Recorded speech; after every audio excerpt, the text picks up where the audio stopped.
Hello there, this is Miss Nakayama, and today's lesson is 4.3, right triangle trigonometry. Okay, not a good start. Right triangle trigonometry. So, let's go off. And what we're going to cover in this video is using right triangles to evaluate trigonometric functions. We're going to use the equal cofunctions of complements, and then we're going to solve applied problems of right triangle trig. So first off, you have done this. You did this in geometry. I know you covered it again in Algebra 2. We have right triangle definitions of trigonometric functions. So the sine of an angle is equal to the opposite over the hypotenuse. Cosine is equal to adjacent over hypotenuse, and the tangent is equal to opposite over adjacent. So these key parts to this definition lead way to a mnemonic device that I think y'all are familiar with, and that is something called SOHCAHTOA, because what it's standing for, sine is opposite over hypotenuse, cosine is adjacent over hypotenuse, and tangent is opposite over adjacent. It is, again, a mnemonic device to help you remember this information because it's important and used a lot to solve problems. All right, another thing that I want you to know is to remember is that the value of the trig functions depend only on the size of the angle and not the size of the triangle. So that just keep that in mind when you're solving. This is page 1 of 2 because the next screen, y'all, is defining the reciprocals. I don't put a lot of weight into this because I think it's easier to remember that the cosecant is 1 over the sine. And if you know that, then you know you're just going to flip it. Secant is 1 over the cosine, so you flip adjacent over hypotenuse. Cotangent is the reciprocal of the tangent, so you flip opposite over adjacent. And again, depends only on the size of an angle, not the size of a triangle. So look at what you've got to be able to do. Example 1, find the value. I might go down just a tad. All right. Find the value of the 6 trigonometric functions in the figure. So we're using this same thing that I just talked about. Sine is opposite over hypotenuse. Cosine is adjacent over hypotenuse. And tangent is opposite over adjacent. And I like to write it this way instead of writing all the letters the same because it just helps people remember that the fractions are involved here. So to find the sine of an angle, I need opposite and I need hypotenuse. And you can see that they're asking for theta in each of those. So we're dealing with this angle down here. That's my theta. So opposite, of course, is 3, but I don't know the hypotenuse. But you do know something called the Pythagorean theorem. And so from there, we're going to start with a squared plus b squared equals c squared. A and b, of course, are the legs. The legs. So I wrote that backwards, but 3 squared plus 4 squared equals c squared. C squared equals 25. So c is plus or minus this 5, the square root of 25, which is 5. But we're talking about a triangle here. So in this case, we only need the positive value. So opposite over hypotenuse is going to be 3 over 5. Cosine is adjacent over hypotenuse, and that will be 4 over 5. Tangent is opposite over adjacent, and that will be 3 over 4. And then I'm going to go to the cotangent because that's the reciprocal of the tangent and just flip that. Secant is the reciprocal of the cosine, so I'm going to flip my cosine answer. And cosecant is the reciprocal of the sine, so I'm going to flip that answer.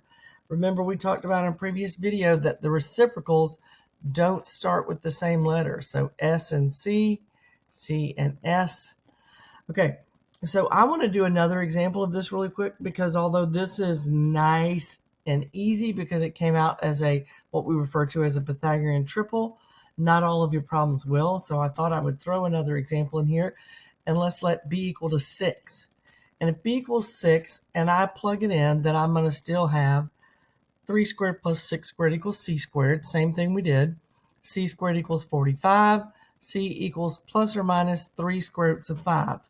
If you have any trouble simplifying that, please come see me. You can use class calc or the black calculator or the teal calculator, but if you need help, let me know. And then, of course, we don't need the negative, so C is 3 square roots of 5. So when I go do the sign, it's opposite, which is 3, over 3 square roots of 5. But I have to rationalize it, so it becomes 3 square roots of 5 over 5. Cosine is adjacent over hypotenuse, so that's 6 over 3 square roots of 5. Again, I have to rationalize it, so it becomes and I didn't cross it out back there, but the 3's cancel here, which is why that 3 shouldn't be there. Wait. It's just the square root of 5 over 5. The 6 cancels with the 3, leaving me with a 2 on top. So I have 2 square roots of 5 over 5. My tangent, in this case, opposite over adjacent, is 3 over 6, which becomes 1/2. Again, I'm going to go to the cotangent next. I'm just going to flip that to 6 over 3, which becomes 2. We don't write 2 over 1, we write 2. Secant is the reciprocal of the cosine. So I'm going to have 3 square roots of 5 over 6. Don't have to rationalize it, but I do have a common factor of 3 and 6. So it's going to become square root of 5 over 2. And then I'm going to have 3 square roots of 5 over 3 for down here. And those are going to cancel, which is going to leave me with just the square root of 5. So I wanted to make sure you had an example with a radical in it. All right. The next thing we need to talk about are cofunctions. If you remember from geometry, 2 positive angles are said to be complements if their sum, wrong one, if their sum is 90 degrees, which is the same thing as pi over 2. So whenever you have a pair of trigonometric functions where the value of one is equal to the value of the complement, then we call those things cofunctions. And the really important thing I want you to know about that is you can see that complement starts with CO. Cofunctions starts with CO because they're complementary. So remember that, because the cofunction with sine is the cosine. Back in the beginning when we talked about our unit circle, think about the fact that the sine of 30 degrees is equal to the cosine of 90 minus 30, which is 60. And you can verify that on your unit circle if you don't remember. Okay? So sine and cosine are cofunctions of each other. Tangent and cotangent are cofunctions. Secant and cosecant are cofunctions with each other. Okay? And as I said on the previous page, 90 degrees, if it's in radians, then you guys got to deal with pi over 2. So what do you have to be able to do with that? Is find a cofunction with the same value as the given expression. So if I need a cofunction with sine, it's going to be cosine, and then I have to change my angle by 90 degrees. So 90 minus 46 is 44, so the sine of 46 is equal to the cosine of 44. And with radians, I have cotangent. Cotangent is a cofunction with tangent. So if it starts with the co, take it off. And then I'm going to subtract pi over 2 minus pi over 12. Your calculators will do that for you. If not, you can do 1/2 minus 1/12. Okay? If you need help, let me know. It's equal to the tangent of 5 pi over 12. Sorry about that. Allergies are getting the best of me. All right, moving on to the last thing we have to talk about, applications and the angle of elevation and depression. I believe you did this in geometry as well, perhaps in Algebra 2. But both of these, whether it's an angle of elevation or an angle of depression, the most important thing you need to know is it's always measured from a horizontal. So wherever you are, okay, you've got to think about that horizontal line of sight, and angle of elevation means I'm going up. Angle of depression means I'm going down. So look at this problem, our last example. The irregular blue shape in the figure represents a lake. Excuse me. The distance across the lake A is unknown. To find this distance, a surveyor took the measurement shown in the figure. What is the distance across the lake? So we are trying to find A. If I'm trying to find A is in relation to this angle right here, and it is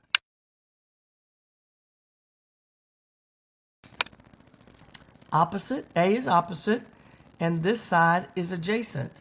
Opposite and adjacent deal with the tangent function, so I'm going to use tangent. And the tangent of 24, oops, that was the wrong thing, sorry about that.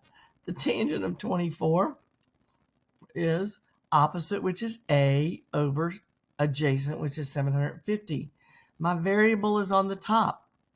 So the easiest way to solve this is just to multiply both sides by 750, which is going to put that right in front, which is what we saw.